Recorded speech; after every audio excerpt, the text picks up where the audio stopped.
Welcome viewers, প্রতিদিনের মতো আজও চলে এসেছি আমার লাঞ্চের থালি নিয়ে।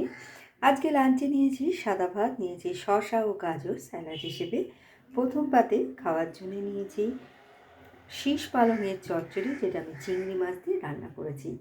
প্রথমেই চিংড়ি মাছটাকে সর্ষের তেলে ভেজে তুলে নিয়ে ওই তেলের মধ্যেই 5 ফোড়ন ও শুকনো লঙ্কা তেজপাতা ফোড়ন দিয়ে কুমড়ো, আলু, মিষ্টি আলু, শিম, বেগুন ও পালং শাকের শীষ দিয়ে নাড়াচাড়া করে নুন হলুদ দিয়ে ঢেকে দিয়েছি।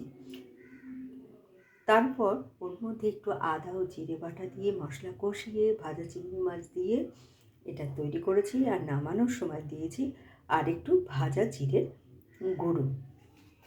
আর নিয়েছি মুসুরির ডাল, যেটা আমি জিরে, শুকনো লঙ্কা ও টমেটো ফোড়ন দিয়ে রান্না করেছি।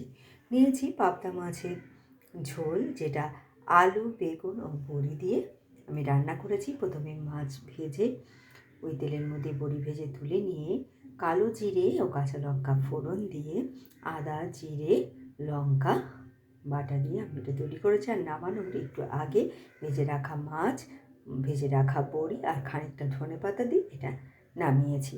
আর শেষ পাতে খাওয়ার জন্য নিয়েছি কুলের আচার। তো কেমন লাগলো আপনাদের আমার এই লাঞ্চের থালিটা?